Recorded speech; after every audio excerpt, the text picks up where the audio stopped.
ൂരിന്റെ ജാമ്യാപേക്ഷയും ഒപ്പം തന്നെ ബോബി ചെമ്മണ്ണൂരിനെ കസ്റ്റഡിയിൽ വേണമെന്നുള്ള പോലീസിന്റെ അപേക്ഷയും എറണാകുളം CJM കോടതി പരിഗണിക്കുകയാണ്. കൂടുതൽ വിവരങ്ങളുമായി ഡാനി പോൾ ചേരുകയാണ്. ഡാനി, കോടതിയിൽ നിന്ന് എന്തെങ്കിലും പുതിയ വിവരങ്ങൾ വന്നിട്ടുണ്ടോ?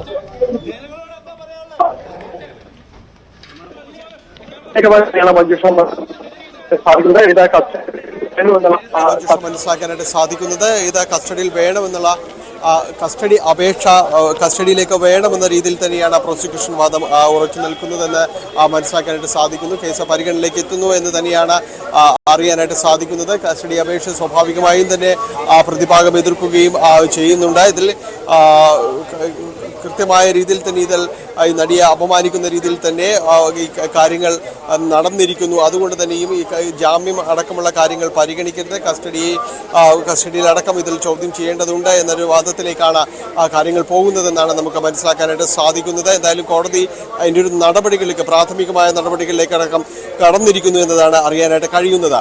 മഞ്ജുഷ്, ശരി. കോടതിയിൽ നിന്ന് അല്പസമയത്തിനകം തന്നെ ഉത്തരവ് വരും. ബോബി ചെമ്മണ്ണൂരിന് ജാമ്യം കിട്ടുമോ, അതോ കസ്റ്റഡിയിലേക്ക് പോകുമോ, അതോ റിമാൻഡ് ചെയ്യുമോ എറണാകുളം CJM കോടതി? ഇതാണ് അറിയാൻ ബാക്കിയുള്ളത്. അല്പസമയം മുമ്പാണ് അദ്ദേഹത്തെ കോടതിയിൽ ഹാജരാക്കിയത്. 2 പ്രധാന വകുപ്പുകളാണ് ബോബി ചെമ്മണ്ണൂരിനെതിരെ ചുമത്തിയിരിക്കുന്നത്. 2 തവണ അദ്ദേഹത്തെ വൈദ്യപരിശോധനയ്ക്ക് വിധേയനാക്കി. ഇന്നലെ രാത്രി മുഴുവൻ എറണാകുളം സെൻട്രൽ സ്റ്റേഷനിലെ സെല്ലിലായിരുന്നു ബോബി ചെമ്മണ്ണൂർ ഉണ്ടായിരുന്നത്. പ്രോസിക്യൂഷന്റെ വാദം നടക്കുകയാണ്. കസ്റ്റഡിയിൽ വേണം എന്നുള്ള ആവശ്യമാണ് പ്രോസിക്യൂഷൻ ഉന്നയിച്ചിരിക്കുന്നത്. പോലീസ് കസ്റ്റഡിയിൽ വേണം ബോബി ചെമ്മണ്ണൂരിനെ എന്ന കാര്യമാണ്. അതേസമയത്ത് തന്നെയാണ് ബോബി ചെമ്മണ്ണൂരിന്റെ ജാമ്യാപേക്ഷ എറണാകുളം CJM കോടതിയിൽ എത്തിയിരിക്കുന്നത്. ജാമ്യാപേക്ഷ ഇന്ന് തന്നെ പരിഗണിക്കുമോ എന്ന കാര്യം അറിയാനുണ്ട്. മിക്കവാറും അടുത്ത ദിവസത്തേക്ക് മാറ്റിവെക്കുമോ എന്നത് അറിയാൻ ബാക്കിയാണ്. കസ്റ്റഡി വേണം എന്ന് പോലീസ് ആവശ്യപ്പെട്ട സ്ഥിതിക്ക് അത് വിശദമായ വാദം ഇക്കാര്യത്തിൽ കേൾക്കുകയാണ്. സ്വാഭാവികമായിട്ടും പോലീസ് കസ്റ്റഡിയിൽ ആവശ്യപ്പെട്ട് ഉടൻ തന്നെ ജാമ്യം കിട്ടാതിരിക്കുന്നതിന് വേണ്ടിയുള്ള നടപടിക്രമങ്ങളിലേക്ക് പോകും. അതുതന്നെയാണ് പോലീസ് ഇപ്പോൾ ചെയ്തു വരുന്നത്. BNSലെ 2 പ്രധാന വകുപ്പുകൾ ചുമത്തിയതിന് പുറമെ മറ്റു വകുപ്പുകൾ ചുമത്തിയിട്ടുണ്ടോ എന്നുള്ള കാര്യവും പോലീസിന്റെ കസ്റ്റഡി അപേക്ഷയുടെ വിവരങ്ങൾ പുറത്തു വന്നതിന് ശേഷം അറിയുവാൻ കഴിയും. റിമാൻഡ് റിപ്പോർട്ട് ഉണ്ടെങ്കിൽ അതിൽ കൂടുതൽ എന്തൊക്കെ കുറ്റങ്ങളാണ് ബോബി ചെമ്മണ്ണൂരിനെതിരെ ഉള്ളത് എന്ന കാര്യവും അറിയുവാൻ കഴിയും. എന്തായാലും കോടതിയിൽ വാദം തുടരുകയാണ്. ബോബി ചെമ്മണ്ണൂരിനെ കോടതിയിൽ ഹാജരാക്കിയിരിക്കുകയാണ്. എന്തായാലും ഇക്കാര്യത്തിൽ ലൈംഗിക അധിക്ഷേപത്തിന് എതിരെയുള്ള വകുപ്പുകളാണ് ചുമത്തിയിരിക്കുന്നത്.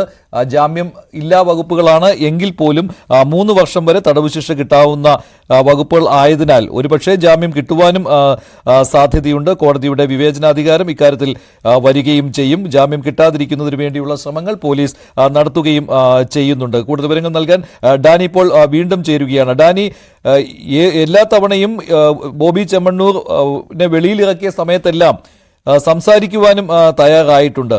ഈ മാപ്പ് അപേക്ഷിക്കുമോ എന്നുള്ള കാര്യം പോലും ചോദിച്ചപ്പോൾ കുറ്റബോധമില്ല എന്ന രീതിയിലുള്ള പ്രതികരണമാണല്ലോ വന്നിരിക്കുന്നത് ബോബിയിൽ നിന്ന്.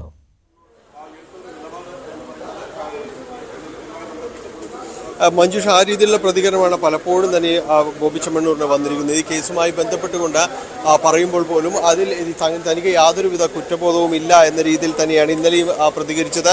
ഇതിൽ തനിക്ക് ബുദ്ധിമുട്ടുകളില്ല. അതായത് ഇപ്പോൾ ഇതുമായി ബന്ധപ്പെട്ടുകൊണ്ട് പറഞ്ഞിരിക്കുന്നത് തനിക്ക് യാതൊരു രീതിയിലുള്ള ഒരു കുറ്റബോധവും ഇല്ല എന്ന് പറയുകയും ചെയ്തു. ഇപ്പോൾ കോടതിക്കകത്ത് ലഭ്യമാകുന്ന വിവരങ്ങളുണ്ട്. ഇതിൽ പോലീസിനെതിരെ പരാതിയില്ല എന്ന് പറഞ്ഞ് ജാമ്യ ഹർജിയിൽ വാദം തുടങ്ങിയിരിക്കുന്നു. തൻ്റെ ശരീരത്തിൽ പരിക്കുകളുണ്ട്. അത് 2 ദിവസം മുമ്പ് വീണതിൻ്റെതാണ് ഈ പരിക്കുകളെന്ന് ബോബി ഇപ്പോൾ കോടതിയിൽ പറഞ്ഞിരിക്കുന്നു. ഇപ്പോൾ ജാമ്യ ഹർജി സമർപ്പിച്ചിരിക്കുന്നു.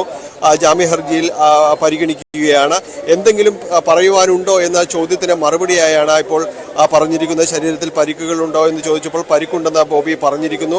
നട്ടെല്ലിനും കാലിനും പരിക്കുണ്ട്. അത് കഴിഞ്ഞ ദിവസങ്ങളിൽ സംഭവിച്ചതാണ്. അതോടൊപ്പം തന്നെ താനൊരു അൾസർ രോഗിയാണ് എന്ന് പറഞ്ഞിരിക്കുന്നു. താൻ തെറ്റ് ചെയ്തിട്ടില്ല, പോലീസിനെതിരെ പരാതിയില്ല എന്നും ബോബി ചെമ്മണ്ണൂർ കോടതിയിൽ ഇപ്പോൾ പറഞ്ഞിരിക്കുന്നു എന്ന് തന്നെയാണ് നമുക്ക് അറിയാനായിട്ട് സാധിക്കുന്നത്. എന്തായാലും ബോബി ചെമ്മണ്ണൂരിൻ്റെ ഭാഗത്തു നിന്നുള്ള കാര്യങ്ങളാണ് ഇപ്പോൾ കോടതിയിൽ ബോധിപ്പിക്കുന്നത് എന്നത് അറിയാനായിട്ട് സാധിക്കുകയും ചെയ്യുന്നുണ്ട്. എന്തായാലും ബോബി ചെമ്മണ്ണൂരിൻ്റെ ഭാഗത്തു നിന്നുള്ള പ്രധാനമായി കാര്യങ്ങൾ വന്നിരിക്കുന്നത് എന്തെങ്കിലും ബോധിപ്പിക്കാനുണ്ടോ എന്നുള്ള കോടതിയുടെ ചോദ്യം ആണ് വന്നത്. അതിന് മറുപടിയായാണ് ഇത്രയും കാര്യങ്ങൾ വന്നത്. പോലീസിനെതിരെ പരാതിയുണ്ടോ എന്ന് ചോദിച്ചു. ഇല്ല എന്ന് പറഞ്ഞിരിക്കുന്നു. ശരീരത്തിൽ എന്തെങ്കിലും പരിക്കുണ്ടോ എന്ന് കോടതി ചോദിച്ചിരിക്കുന്നു. അതിൽ പറഞ്ഞിരിക്കുന്നത് പരിക്കുണ്ട് എന്ന് പറഞ്ഞിരിക്കുന്നു. നട്ടെല്ലിനും കാലിനും പരിക്കുണ്ട്. അത് 2 ദിവസം മുൻപ് താൻ വീണതാണ്, അല്ലാതെ മറ്റ് കാര്യങ്ങളില്ല. പോലീസിൽ നിന്ന് ഉപദ്രവം ഉണ്ടായിട്ടില്ല. അൾസർ രോഗിയാണ് എന്ന് പറഞ്ഞിരിക്കുന്നു. ഒപ്പം താൻ തെറ്റ് ചെയ്തിട്ടില്ല എന്ന ഒരു വാദമുഖത്തിൽ തന്നെയാണ് ബോബി ചെമ്മണ്ണൂർ ഉറച്ചു നിൽക്കുകയും ചെയ്യുന്നത്. ഏതായാലും കോടതി ചോദിച്ച കാര്യങ്ങളിലാണ് ഇപ്പോൾ ബോബി ചെമ്മണ്ണൂർ ഇതിൽ ഉത്തരം പറഞ്ഞിരിക്കുന്നത് എന്നതാണ്. അതിൽ ആദ്യം ബി രാമൻപിള്ളയാണ് അദ്ദേഹത്തിന് വേണ്ടി ഇത്തരം കാര്യങ്ങൾ വ്യക്തമാക്കുകയും ചെയ്തിരിക്കുന്നത്. ബി രാമൻപിള്ളയാണ് ഇതിൽ ബോബി ചെമ്മണ്ണൂരിന് വേണ്ടി കോടതിയിൽ ഹാജരായിരിക്കുന്നത്. ജാമ്യ ഹർജിയിലുള്ള വാദമാണ് ഇപ്പോൾ തുടങ്ങിയിരിക്കുന്നത്.